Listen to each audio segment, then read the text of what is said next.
Doy gracias al Señor por esta nueva oportunidad que nos concede el Señor de poder alabarle, también orar con toda confianza, sentirnos protegidos, cuidados, pastoreados por nuestro Dios, porque somos un pueblo, somos una nación especial para el Señor. Ahora vamos a abrir nuestras Biblias en el libro de Hechos, capítulo 2.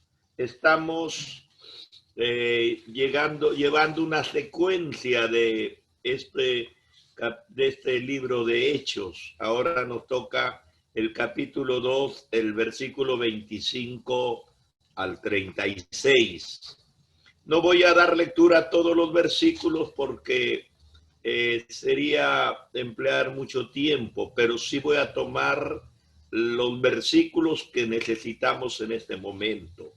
El Hechos 2, 22 al 36, dice la palabra del Señor. El versículo 22, varones israelitas, oíd estas palabras. Jesús Nazareno, varón aprobado por Dios entre vosotros, con las maravillas, prodigios y señales que Dios hizo entre vosotros por medio de él, como vosotros mismos sabéis. A este, ungido por el determinado consejo y anticipado conocimiento de Dios, prendisteis y matasteis por manos inicuas, crucificándole. El versículo 31 dice: viéndolo antes, habló de la resurrección de Cristo, que su alma no fue dejada en el Hades, ni su carne vio corrupción. Y el versículo 36 dice: sepa pues, ciertísimamente toda la casa de Israel, que a este Jesús, a quien vosotros crucificasteis, Dios le ha hecho Señor y Cristo. Gloria al Señor. Bien, tenemos ya nuestra porción de la palabra del Señor. Habíamos visto en el tema anterior que Pedro termina esta cita de Joel 2:28 con la promesa de todo aquel que invoca el nombre del Señor sería salvo. Eso es lo que dice Pedro predicando este mensaje en Jerusalén, después del gran derramamiento del Espíritu Santo. Y él dice: y todo aquel que invoca el nombre del Señor será salvo. Esta es la buena nueva para todas las edades.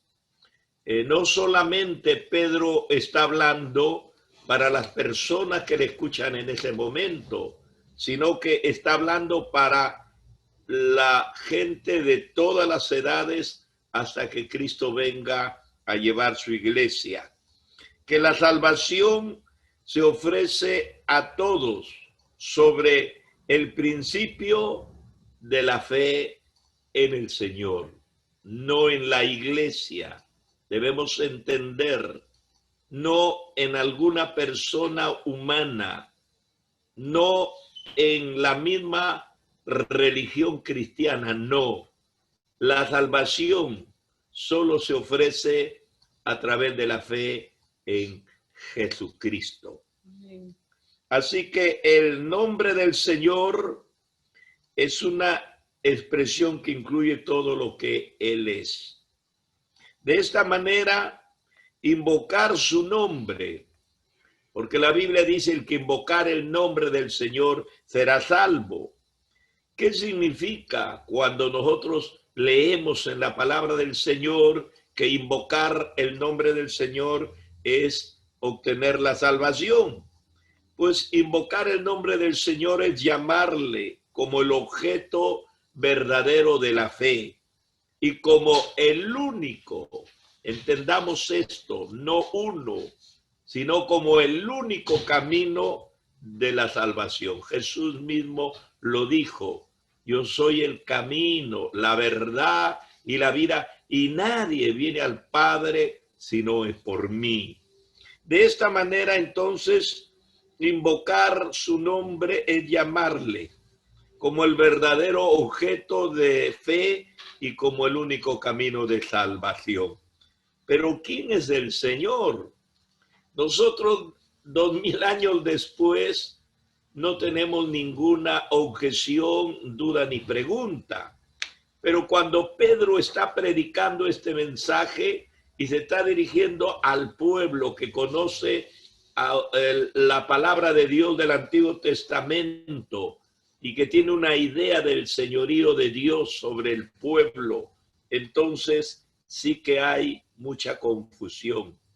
Pedro anuncia que este Jesús a quien habían crucificado, imagínense, Pedro anuncia que a este Jesús, a quienes ellos habían crucificado, es Señor y Cristo. Y lo habían crucificado por sedición, culpándolo de hechos que no había cometido, y falsamente fue el acusado. Así que lo hace Pedro primeramente hablando de la vida de Jesús en su mensaje que él está predicando. Luego habla de su muerte. Sigue con su resurrección y ascensión, y finalmente Pedro habla de la glorificación de Jesús a la diestra de Dios Padre. Si tenían aún el pensamiento los judíos de que Jesús seguía en el sepulcro de Judea, Pedro le iba pronto a sacar de su error, porque este mensaje pues habla de la resurrección de Cristo.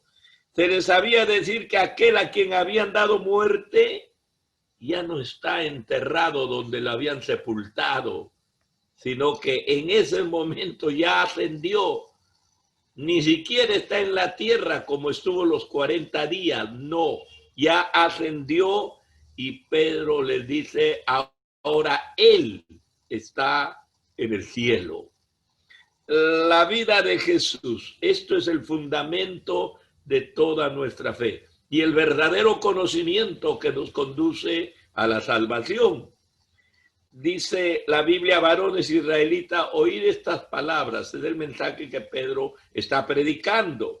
Jesús Nazareno, así como le decían porque se había criado en Nazaret, varón aprobado por Dios entre vosotros.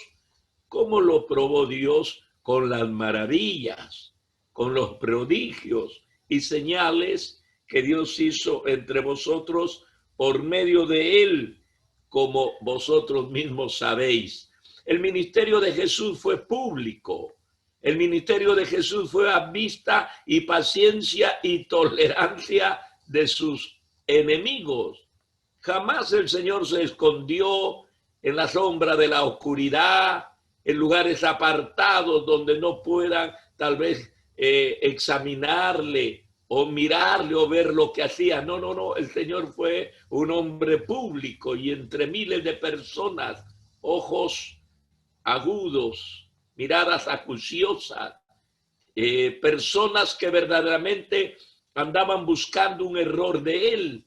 Pues el Señor, delante de toda esta opresión, hizo lo que dice Pedro en su mensaje: maravillas, prodigios, señales, lo que nosotros conocemos como milagros. Los 4 evangelios, no solamente uno, los 4 evangelios presentan a Jesús como a un personaje extraordinario que muestra señales, prodigios y maravillas. Sin embargo, debemos de reconocer algo. ¿Por qué? Porque en el mundo, en estos momentos, se oscila que muchos personajes tienen estos dones y, bueno, podemos decir que lo emplean, los milagros los ofertan como el fundamento de los ministerios. Sin embargo, Jesús siempre actuó a favor de los demás. Jamás hizo algo para beneficiarse él, entendámoslo. No podemos tomar la gracia de Dios, el poder de Dios, la misericordia de Dios para favorecernos nosotros mismos. Y Jesús no lo hizo. Aunque el diablo le tentó cuando lo vio hambriento después de 40 días de ayuno, le dijo, si eres hijo de Dios, ¿por qué no conviertes estas piedras en pan y comes? Y se acabó tu hambre. Los milagros que hizo Jesús solo fueron para solucionar necesidades de la gente, por una parte, pero también como evidencia de su misión. No se olviden, los lectores de la palabra de Dios, que cuando Juan el Bautista tuvo dudas sobre la identidad de Jesús, si él era el Mesías, que la nación lo esperaba, y mandó a preguntar antes de que sea ejecutado por Herodes, Jesús le respondió no con muchas palabras, argumentando tal vez muchas palabras, no, lo hizo simplemente dando señales. Entonces, Juan el Bautista entendió que esas eran las verdaderas credenciales del Mesías. En cuanto a su vida, David describe la ilimitada confianza, porque aquí David habla en este pasaje tomando Salmos 16. Así que David habla describiendo la ilimitada confianza y certidumbre de aquel que vivió en ininterrumpida comunión con su Padre. Jesús jamás se desligó del Padre. Jesús jamás se separó del Padre. Todo lo que él dijo fue para darle gloria al Padre. Y todo lo que enseñó, él mismo lo dice, las palabras que yo os hablo, no las hablo por mi cuenta, sino que mi Padre que está en el cielo, él me ha dado para hablarlas. Entonces, él encarnó, representó al verdadero siervo, sumiso, sujeto, humilde, manso y muy obediente al mandato del Padre Eterno. Así que todo el ser de Jesús estaba lleno de gozo y de esperanza. Gloria al Señor. Un ser único, especial, perseguido, vilipendiado. La gente lo quería, pero había muchos que lo odiaban. Pero él jamás perdió la compostura. Jamás se debilitó en su carácter. Siempre estaba con un dominio extraordinario en medio de cualquiera de los problemas que se le presentaran. Y con una resolución que en realidad la gente no lo entendía. Y no lo entenderá hasta hoy en día, a menos que reconozca que él siempre fue quien dijo ser. Entonces, eso es lo que Pedro está predicando, presentándole ante la opinión pública, de la cual la mayoría eran contradictorios. Pero Pedro está convencido de que la gente no llegó a conocer a Jesús en toda la cabalidad, en toda la realidad que debería. Así que continuó él con su muerte. El evangelio está fundamentado en estos hechos reales, grotescos. Tenemos que entenderlo, como yo siempre digo, tratamos de adornar, tratamos de iluminar, tratamos de disculpar, tratamos de contextualizar, que la gente no se ofenda con estos hechos grotescos. Pero estos hechos grotescos representan la vida de pecado. Y a menos que reconozcamos la enfermedad, no podremos hallar la sanidad. Así que ahora enfrenta el mensaje de la muerte. A este ungido, dice, por el determinado consejo y anticipado conocimiento de Dios, prendisteis y matasteis por manos de inicuos, de gente mala, perversa, crucificándole. Así que en cuanto a su muerte, David vio de antemano que Dios no dejaría su alma en el Hades, ni su carne vería corrupción. En otras palabras, el alma del Señor Jesús no quedaría en el lugar de los muertos, ni se permitiría que su cuerpo se corrompiera. Al tercer día, cuando las mujeres fueron muy de mañana, no lo hicieron más antes porque estaba en el día sábado y no se les permitía a los judíos, menos a las mujeres, quebrantarlo. Pero el primer día de la semana, que ya no tenía ninguna implicancia de delito, entonces ellas salieron corriendo a ver a Jesús, pero no a un Cristo vivo ni resucitado, sino a un cadáver. Y llevaban especias aromáticas, aparte de las que ya tenía normalmente un cadáver. Llevaron para que pueda esas especies aromáticas ayudarle y conservar tal vez por un corto tiempo más el cuerpo del Señor. Así que las mujeres no querían que el cuerpo del Señor se corrompiera, como sucedió con el Lázaro resurrecto, que Marta, su hermana, dijo, ya no lo puede levantar porque su cuerpo ha entrado en un estado de descomposición y huele mal.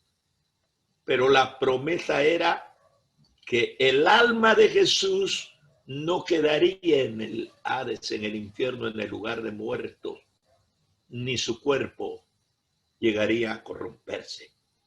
En otras palabras, el alma de Jesús era inmortal como la nuestra y no iría a un lugar como iríamos nosotros. Él tenía un lugar muy especial. Su alma fue al cielo. En Lucas 23:43, cuando Jesús está en la cruz, crucificado en medio de dos delincuentes, ladrones, uno que le injuriaba y el otro que le rogaba. Y Jesús consolándole al ladrón, que no es ladrón bueno, por cierto. No sé quién ha sacado que hay un ladrón bueno y un ladrón malo. Entonces Jesús le dijo al ladrón que suplicaba, de cierto te digo que hoy mismo estarás conmigo en el paraíso. Así que Jesús verdaderamente murió. Verdaderamente su cuerpo fue depositado en el sepulcro.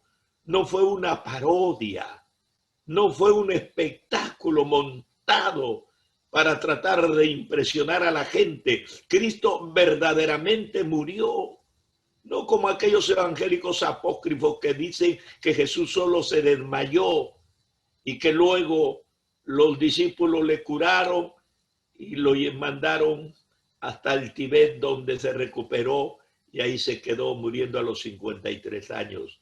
Esa es una burla, cosa que no vamos a aceptar.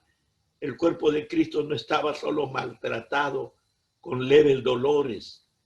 Él estaba crucificado, totalmente ensangrentado, y una lanza había traspasado su costado. Su corazón había sido roto.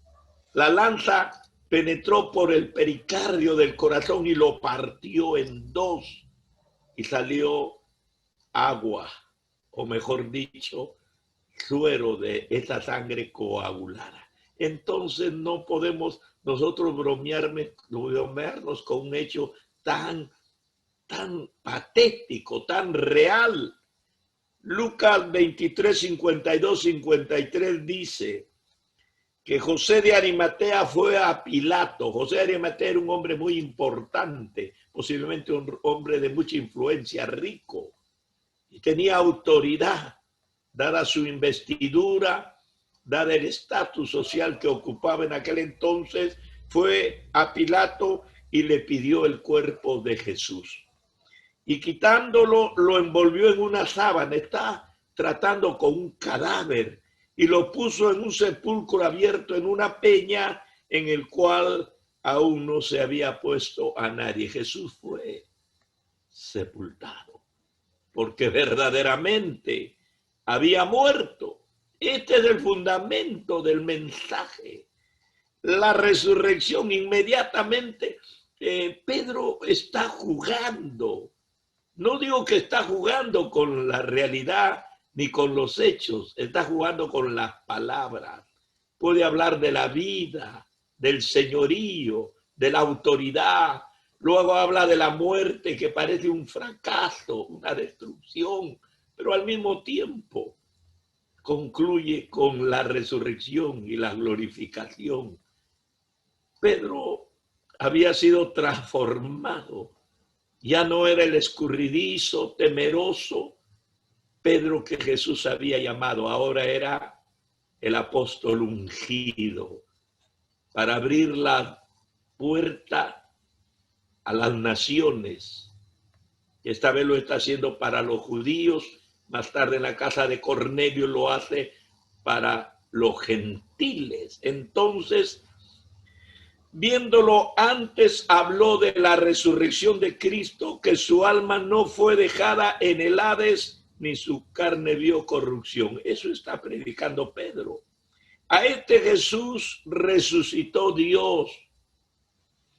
Ahí posiblemente habían saduceos. Los saduceos no creían en la resurrección.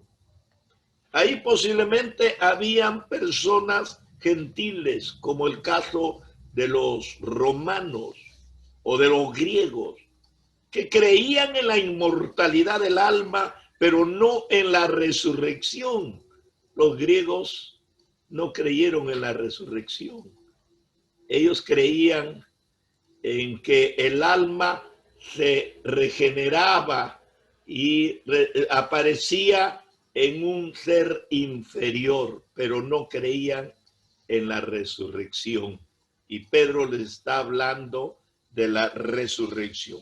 En cuanto a la resurrección del Señor, Pedro menciona el capítulo de los Salmos 16. David expresó confianza, porque David está hablando en ese Salmo 16, en que Dios le mostraría el camino de la vida.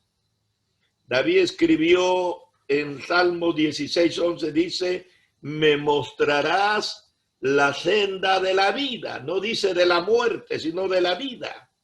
Y en Hechos 2:28, en esta porción que he leído, dice, me hiciste conocer camino de vida. Porque Dios no es un Dios de muertos, sino de vivos. El que muere será por su propio pecado. No es que Dios nos haya condenado a la muerte. El pecado nos condenó a la muerte. Y la ley nos advierte, nos hace ver que verdaderamente la paga del pecado es muerte. Eso es lo que dice Pablo cuando escribe a Romanos 6:23, la paga del pecado es muerte, mas la dádiva de Dios es vida eterna en Cristo Jesús. Así que es evidente que el Espíritu Santo lo condujo a decir a Pedro esto, por cuanto la resurrección estaba ya cumplida. Él está predicando no de algo que va a suceder, sino de algo que ya sucedió. Él está dando una evidencia, un hecho histórico, real. No está hablando él de hechos espirituales solamente, de doctrinas incomprensibles. Él está hablando de hechos reales, de hechos consecuentes, evidenciales en este pasaje. Mateo 28 dice, y está hablando Jesús, e ir pronto y decir a sus discípulos que ha resucitado de los muertos. He aquí que va delante de vosotros a Galilea, ahí le veréis. He aquí os lo he dicho. Están diciendo los ángeles cuando las mujeres no encuentran el cuerpo de Jesús. y quedan consternadas, pero el ángel les hace ver que él no está en el sepulcro porque ha resucitado. Así que termina Pedro en este mensaje apologético en defensa de la fe, hablando de la glorificación.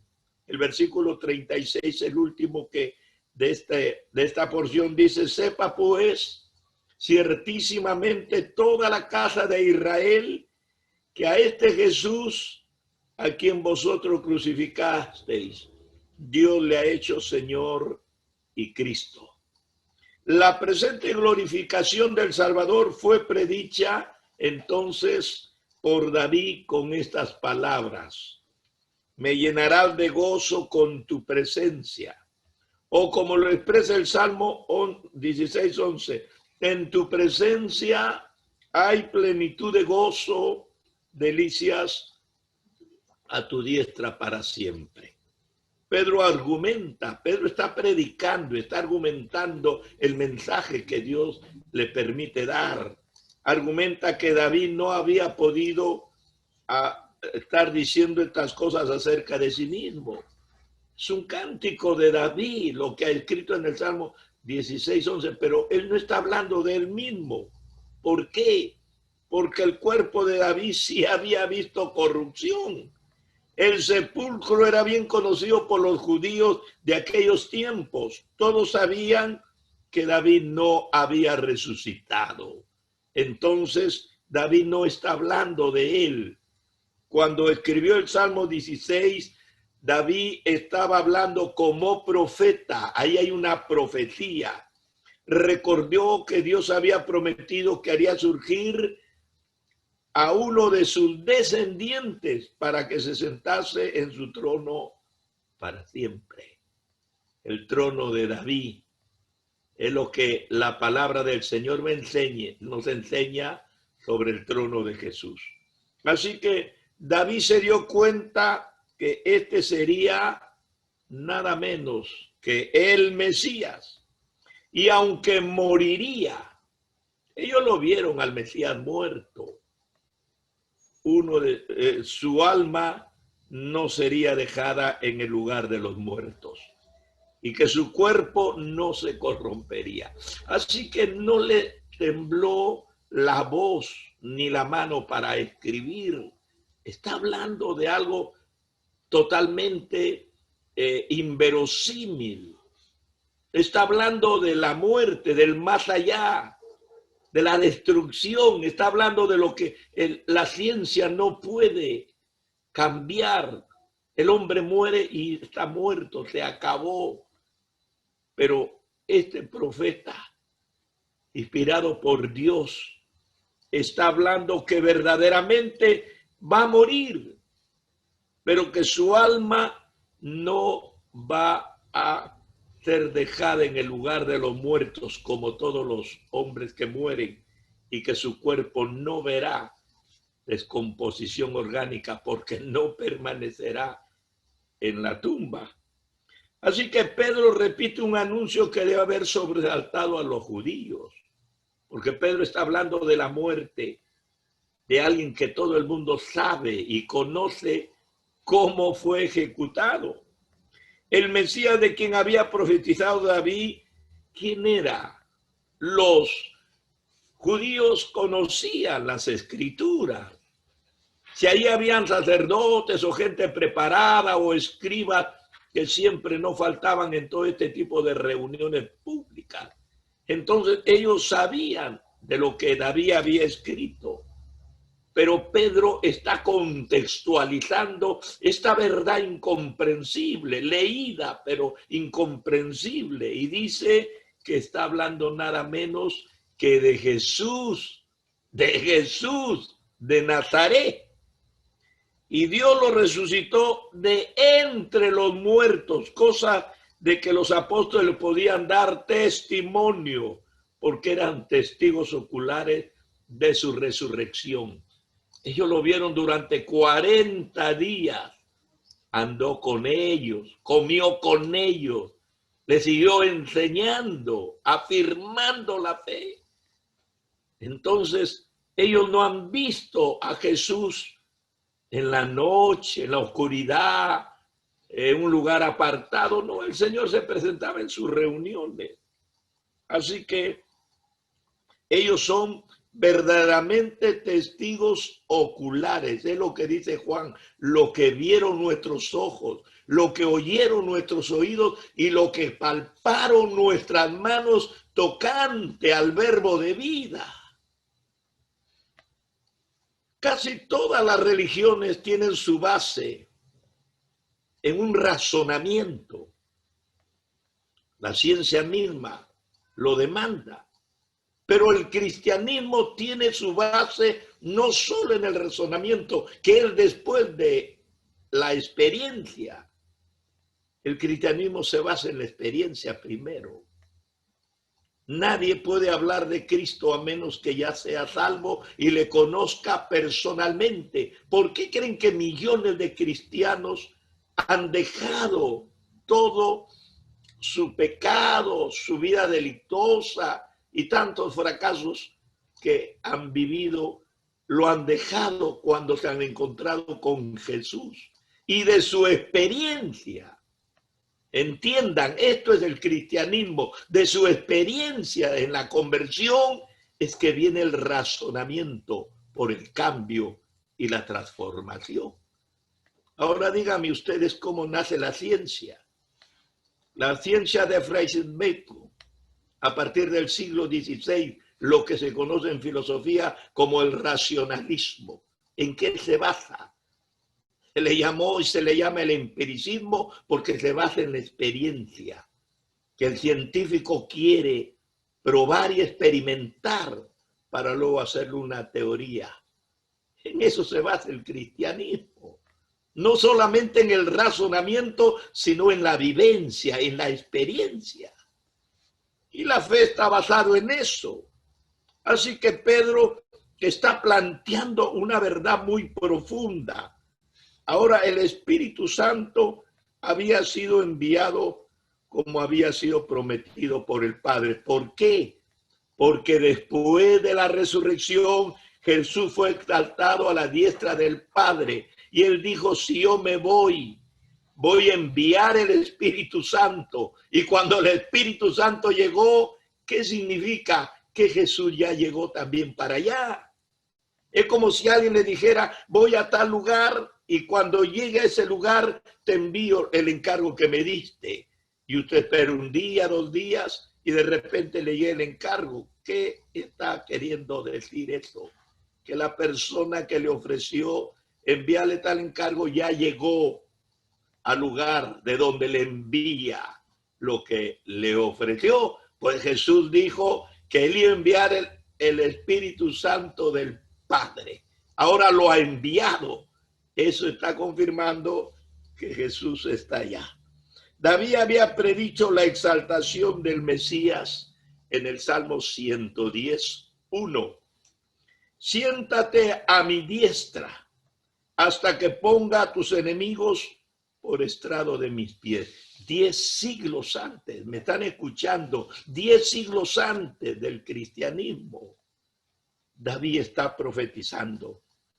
Y David no se estaba refiriendo a él mismo.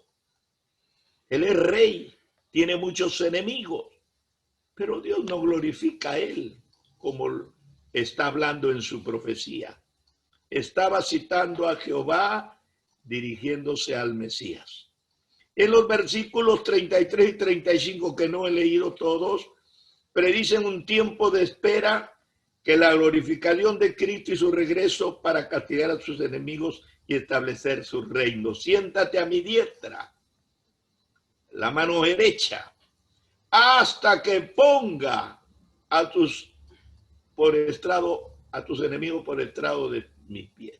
Entonces, ¿qué está diciendo? Está hablando de una forma indistante de los 2 grandes hechos que acontecerá. Jesús está en el Señor y en su segunda venida será cuando todos sus enemigos estén puestos sobre los pies de Jesús. Pedro en su mensaje una vez más hace el anuncio de manera chocante para el pueblo. ¿Por qué? Dios ha hecho Señor, le dice a Cristo, y Cristo a este Jesús a quien vosotros crucificasteis. Ese mensaje debe haber chocado, porque de frente les dice, ha sido convertido en el Señor y en el ungido. A Jesús de Nazareno, a quien vosotros ha crucificado, pues ahora es el Señor y ahora es el ungido. Ellos habían crucificado al ungido de Dios.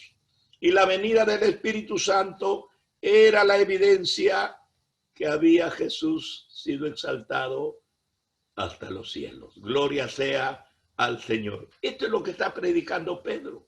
No estoy haciendo sino una aclaración, una exposición que cualquier predicador lo puede hacer y que cualquier cristiano lo puede entender.